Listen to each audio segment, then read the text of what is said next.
So, like we mentioned before,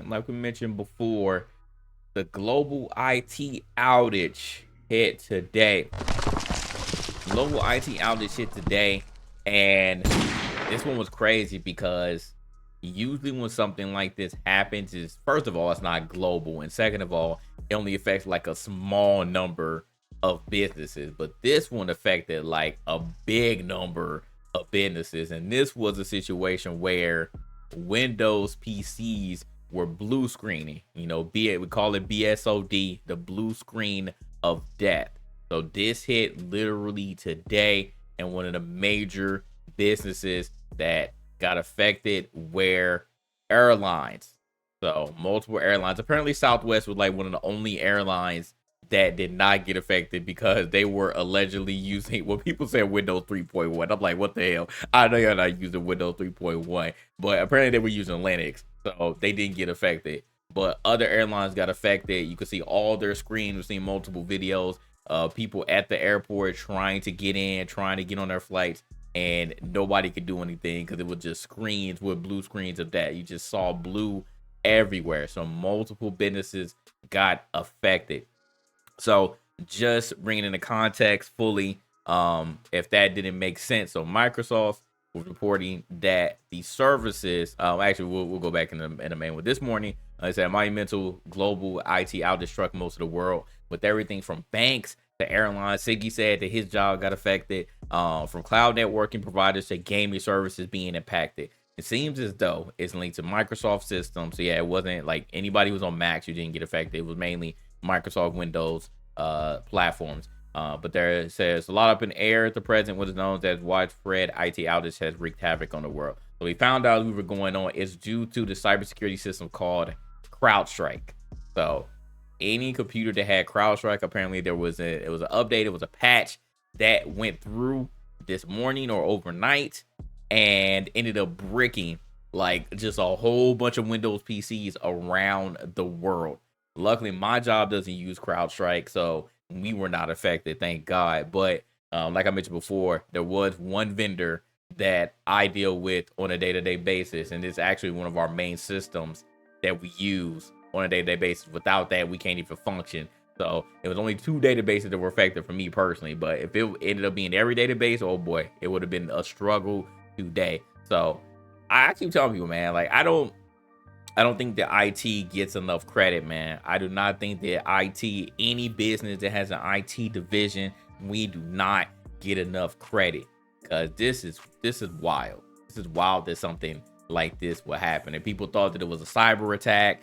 People are trying to come up with conspiracies like, oh man, it got something to do with this political election. Like, what happened? Did somebody do some inside job and made them just CrowdStrike and throw a patch out there and ended up breaking all these PCs so people can't move anywhere in the world, can't get moving with anything. So it's crazy, right? So continue with this article. Microsoft reported their services are being brought back online, but many platforms still feeling the impact from the outage. Many companies around the world have reported degradation to the services or complete outages, including American Airlines. We mentioned airlines before.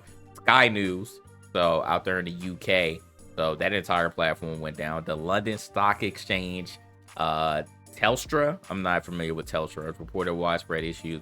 Elsewhere, the likes of Visa, British Telecom, Xbox, AWS, Facebook, and Google were all reporting issues with users being cast into disarray by the sudden disruption of this global IT outage. Some tech experts have surmised that this outage has been caused by ancient infrastructure supporting far too many concurrent services, but the official root cause of this issue, this is actually old because we already found out it's due to CrowdStrike. So yeah, so any computers that were using CrowdStrike as their cybersecurity platform, most likely this affected you. And it's actually interesting because I heard of CrowdStrike, but I'm not like fully familiar with it. I can't tell you how many jobs that I've been at personally that use CrowdStrike, but luckily my job does it. Luckily my job does it, because boy, oh boy. Like I said, things are coming back online slowly but surely, but it sucks though, because I saw people putting out like fixes for it, and the fixes that they had, a regular person wouldn't be able to do. You kind of need someone that's a little bit tech savvy that can navigate the blue screen menus in order to boot the computer up in safe mode and down and delete a particular file in order to eliminate the problem.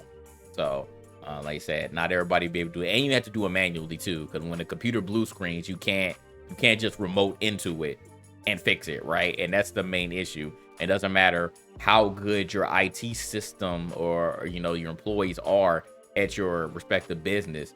When that joint blue screens, it's a wrap. You can't remote into it. And most of the time, when a blue screen, don't let it have BitLocker on it. Don't let it have BitLocker on it, because sometimes blue screens trigger BitLocker. Then you're in that code, boy, you screwed. You screwed, man. It's like you need to pray with the hitballs before you even go, bro. Here go cook. So yeah, man. Condolences to everybody who was affected. Hopefully things came back up for you all. Hopefully things came back up. All right. We'll get into this before we move on to the DEI news. But the Halo TV series got canceled at Paramount Plus after 2 seasons. I'm gonna be honest, y'all. I ain't even finished the first season. I forgot that the second season was even out.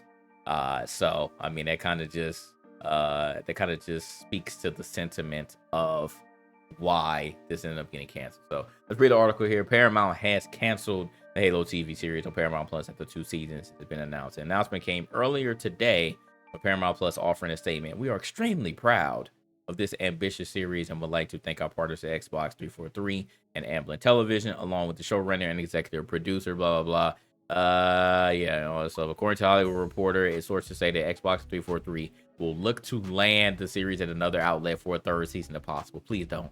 Please don't. It wasn't good.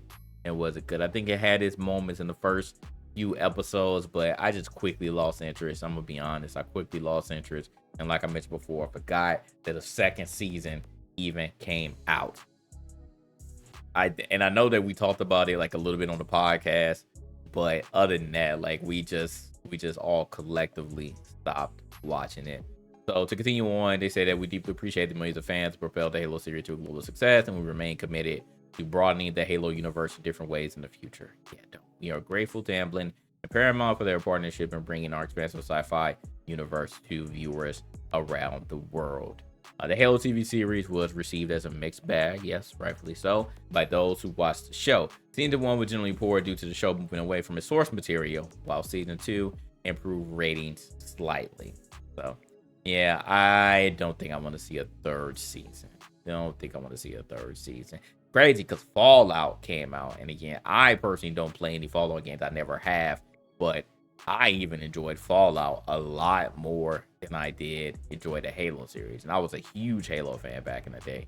Huge Halo fan. So that's pretty wild, man. It's pretty wild. I don't know. I don't know if it's the showrunners, directors, like the writers. I don't know who was really to blame, but it just didn't hit like people thought that it should. So RP, man. RP the Halo series.